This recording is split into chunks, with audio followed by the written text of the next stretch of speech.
Hello friends, once again welcome back to my YouTube channel correct CSC. Friends, मेरा नाम अंकित तिवारी है और आज हम भारतीय समाज में, इंडियन सोसाइटी में महिलाओं की क्या स्थिति है, इस पर डिस्कशन करेंगे। तो हम डिस्कशन स्टार्ट करते हैं।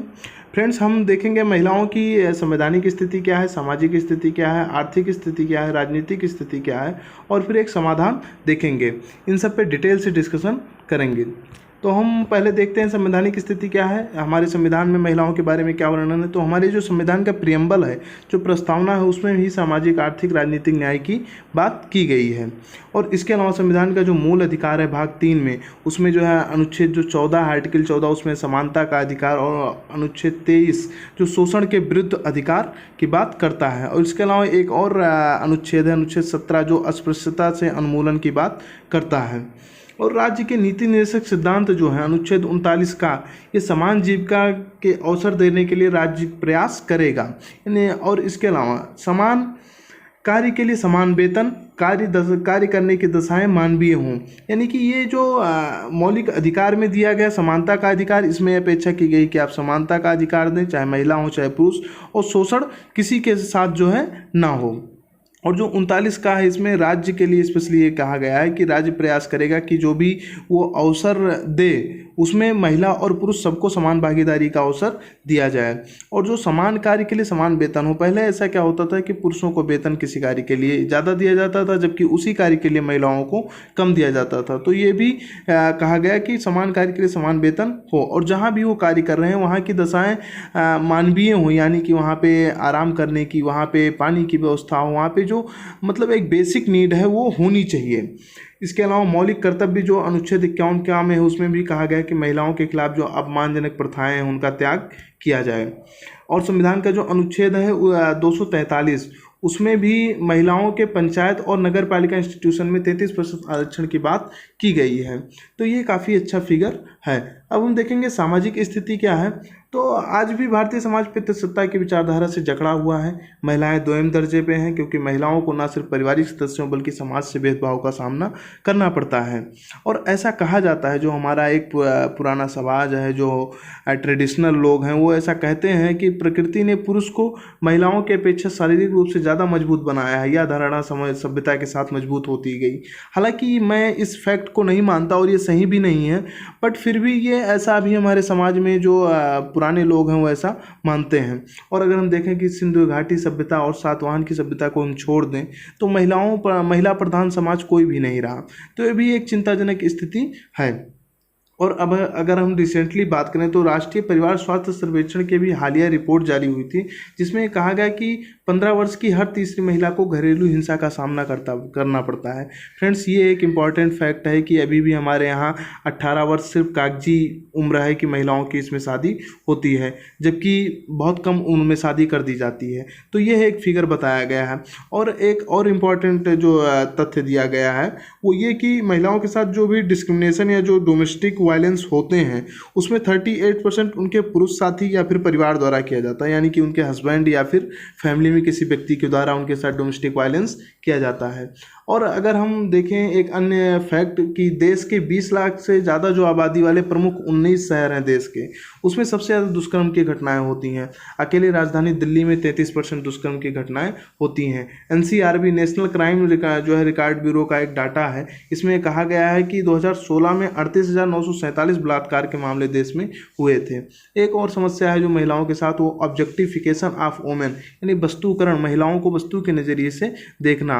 और महिलाओं का जब विवाह होता है, वैसे तो उन्हें स्वतंत्रता है ही नहीं कि खुद से विवाह करें, लेकिन जब उनके माता पिता ही उनकी शादी कर देते हैं तो उन पर पुरुषों का अधिकार हो जाता है। जबकि यह भी सत्य है कि हमारे समाज में अधिकांश शिकायतें जो है दर्ज ही नहीं करा पाते, चाहे जो उसके कारण रहे हो। यानी कि जो महिलाओं के खिलाफ डोमेस्टिक वायलेंस होते हैं, उनका एक खास वर्ग जो है शिकायत नहीं दर्ज करा पाता, चाहे उसके पारिवारिक कारण रहे हों, सामाजिक कारण रहे हों, या फिर पुलिस के कारण रहे हों, या प्रशासनिक कारण रहे हों। और भारतीय न्याय व्यवस्था भी इसके लिए एक जिम्मेदार है, क्योंकि जब महिलाओं के साथ हिंसा होती है, चाहे वो बलात्कार की घटनाएं हो या कोई भी घटना हो, दहेज से रिलेटेड कोई घटनाएं हों, तो उसमें जो न्याय आता है वो बहुत लंबा समय लग जाता है। अभी आप निर्भया का ले लीजिए कि 2011 में ये केस हुआ था और जाके 2020 में उन व्यक्तियों को फांसी दिया गया। और जो कंपनियां हैं वो नैतिकता से परे होकर विज्ञापन बनाती हैं, यानी कि जो अक्सर हम एड देखते हैं कि कोई एक क्रीम को लेकर के, फेस क्रीम को लेकर के ऐड दे रहा है, तो उसमें ये दिखाया जाता है कि गोरा होना ही लड़कियों के लिए ज़रूरी है, तभी उनको कोई व्यक्ति पसंद करेगा। तो इससे भी एक मानसिकता बनती है। और अगर हम देखें इकोनॉमिक स्टेटस क्या है, एम्प्लॉयमेंट में उनकी क्या अपॉर्चुनिटीज़ हैं, तो विश्व बैंक ने अपनी पिछले वर्ष एक रिपोर्ट में बताया था कि वर्ष 2017-18 में महिलाओं के रोजगार की स्थिति में 23.3% की गिरावट हुई है। और यूएनडीपी ने इका फाउंडेशन के सहयोग से female work and labour force participation in India report, specially India को केंद्र में रख करके जारी किया गया था। तो इसमें बताया गया था कि महिलाओं की रोजगार में स्थिति अत्यंत निम्न है, यानी कि बहुत लो लेवल में है। इसके लिए कुछ गवर्नमेंट पॉलिसीज और कुछ कंपनी की नीतियाँ जिम्मेदार हैं। अगर हम गवर्नमेंट पॉलिसीज़ की बात करें तो जैसे अभी गवर्नमेंट ने मातृत्व लाभ अधिनियम के तहत महिलाओं को 26 हफ्ते का जो है वो गर्भवती जब अगर होंगी तो उनको ये सुविधा देने का कानून बनाया है। तो इससे कंपनियां क्या करती हैं कि जो शादीशुदा महिलाएं हैं आमतौर पर उनको अपने जो है कंपनी में नहीं लेती हैं कि हमको 6 महीने तक आपको जो है बिना कार्य किए वेतन देना होगा। और अगर इसी से रिलेटेड एक अन्य तथ्य देखें तो उसमें यह है कि 31% जो है कार्यस्थल पर ही महिलाओं के साथ शोषण होता है। और दूसरा एक जो प्रॉब्लम है कि अर्थव्यवस्था में इनके योगदान को नहीं जोड़ा जाता महिलाओं के, कि जो महिलाएं घर पे हैं, जो वर्क फोर्स है या जो कृषि कार्य में कार्यरत हैं, उन सबके योगदान को नहीं जोड़ा जाता। और जो पिंक कॉलर जॉब स्पेशली महिलाओं के लिए माना जाता है, तो इसमें भी महिलाओं का काफ़ी निम्न प्रतिनिधित्व है। अगर हम देखें कि राजनीतिक पार्टिसिपेशन क्या है, तो आज भी भारतीय राजनीति में महिलाओं की पर्याप्त जो है भागीदारी नहीं सुनिश्चित हो पाई है। हालांकि हमारे देश में राष्ट्रपति प्रतिभा देवी सिंह पाटिल हों या फिर प्रधानमंत्री इंदिरा गांधी या मुख्यमंत्री मायावती हों या जयललिता हों, इन जैसी महिलाएं जो है राजनीति में काफ़ी ऊँचे पद पर पहुँची हैं, जबकि वास्तविकता कुछ और ही है। आज भी अगर सांसद विधायक के हम चुनाव की बात करें तो उसमें महिलाओं को आरक्षण नहीं दिया गया है। और एक सर्वेक्षण हुआ था लास्ट ईयर, एक सोशल इंस्टीट्यूशन ने किया था, तो उसमें बताया गया कि महिलाएं जो है राजनीति में भागीदारी की बहुत इच्छुक हैं, लेकिन उनको राजनीतिक दलों द्वारा जो है उतना प्रोत्साहन नहीं दिया जाता, उनको टिकट नहीं दिया जाता। तो ये सब समस्याएं हैं। और एक जो है रिपोर्ट जारी हुआ था वैश्विक स्तर पर कि राजनीति में महिलाओं की क्या स्थिति है, तो 190 देशों में भारत की स्थिति 153 है। तो ये काफ़ी चिंताजनक फिगर है।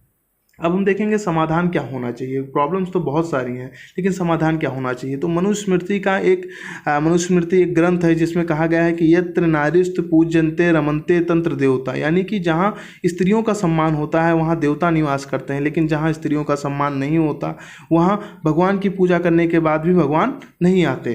लेकिन आज भी इस घटना का दूसरा पहलू ये है कि सबरीमाला मंदिर जो कि केरल में है, जहाँ पर महिलाओं को प्रवेश नहीं दिया जाता एक खास उम्र की मंदिर में, तो यह एक काफ़ी चिंताजनक स्थिति दिखाता है। दोनों चीज़ें आपस में काफ़ी कॉन्ट्रोडिक्ट करती हैं कि हम अपनी उस सभ्यता से कितना अलग जा चुके हैं। आज भी हमारे समाज में फोगाट बहनें जो हरियाणा की हैं, पीवी सिंधु, मैरी कॉम या सानिया नेहवाल हैं, इन्होंने भारत का विश्व स्तर पर नाम रोशन किया है। तो ज़रूरी है कि हमें इन चीज़ों को और जो है बेहतर किया जाए। और सबसे जो इम्पोर्टेंट पॉइंट वो है कि हमें पुरुषवादी मानसिकता से बाहर आना है, जो हमारी पितृसत्तात्मक मानसिकता है उससे हमें बाहर निकलना है। गुजरात, बिहार में महिलाओं को पुलिस बल में जो है भागीदारी के लिए 33% आरक्षण दिया गया है, जबकि जरूरी है कि इसे अन्य राज्य भी अपनाएं। और इसके अलावा अगर हम अर्थव्यवस्था के पॉइंट ऑफ व्यू से देखें तो आईएमएफ का एक अनुमान है कि अगर भारतीय अर्थव्यवस्था में महिलाओं की भागीदारी सुनिश्चित की जाए तो इससे हमारी जो जीडीपी है, ग्रॉस डोमेस्टिक प्रोडक्ट, इसमें जो है महिलाओं का 27% जो है हिस्सेदारी बढ़ जाएगा। और वर्ल्ड बैंक ने अभी जो है इसी year women business and law report 2020 जारी किया था, तो इसमें 190 देशों में भारत का 112वां स्थान है, जो कि अर्थव्यवस्था में महिलाओं की भागीदारी पर केंद्रित रिपोर्ट है। एशिया प्रशांत क्षेत्र के लिए संयुक्त राष्ट्र आर्थिक और सामाजिक आयोग है, ये भी एक संस्था है, जिसने कहा था कि महिलाओं की अगर 86% भागीदारी बढ़ती है तो इससे इंडियन इकोनॉमी में $19 बिलियन का प्रतिवर्ष फायदा होगा।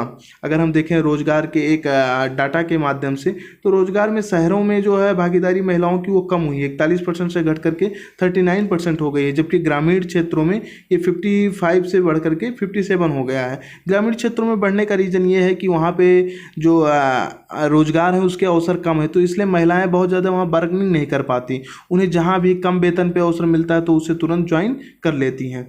और 1995 में वैश्विक स्तर पर चीन का एक स्थान है बीजिंग, जहाँ पर महिलाओं के प्रतिनिधित्व को लेकर के, महिलाओं के विकास को लेकर के एक सम्मेलन हुआ था। तो आज ज़रूरी है कि 25 वर्ष हो गए इस सम्मेलन के, और हमें विचार करना है कि हम कहाँ पहुँचे। विवेकानंद जी ने कहा था कि किसी भी आप समाज या देश की अगर स्थिति को देखना चाहते हैं कि कितना वो प्रगतिशील है, तो वहाँ का जो है आप महिलाओं की भागीदारी से देख सकते हैं। लेकिन आज भी वर्ल्ड जेंडर गैप इंडेक्स में भारत की 153 देशों में 112वां रैंक पाना काफ़ी चिंताजनक है, और जबकि हमसे बांग्लादेश या फिर अन्य छोटे राज्य काफ़ी बेहतर स्थिति में हैं। तो इसलिए ज़रूरी है कि जो हमारे संविधान निर्माताओं ने कल्पना किया था, गांधी जी ने या फिर डॉक्टर अंबेडकर जी ने, इन सब ने जो एक कल्पना किया था कि भारतीय समाज ऐसा हो, उसको वास्तविकता में लाने की ज़रूरत है। और अगर भारत को विश्व शक्ति बनना है तो उसमें महिलाओं को बराबर भागीदारी देना होगा, और यह सिर्फ ना रोजगार बल्कि ना राजनीति में, बल्कि शिक्षा और स्वास्थ्य जैसी मूलभूत सुविधाओं में भी देना होगा। और भारतीय राजनीति में 1952 में जब पहला आम चुनाव हुआ था, तो उसमें महिलाओं की जो भागीदारी थी संसद में वो 4.4% थी, और आज ये मात्र 14.4% है। तो यानी कि अभी ये आंकड़ा बहुत कम है। हाँ, ये स्थिति बहुत ज़्यादा चिंताजनक है कि अभी भी हम बहुत अपने लक्ष्य को नहीं पा पाए हैं। तो ज़रूरी है कि हमें महिलाओं के लिए आरक्षण का प्रावधान किया जाए, ताकि उनको जो है समतामूलक प्रतिनिधित्व मिले।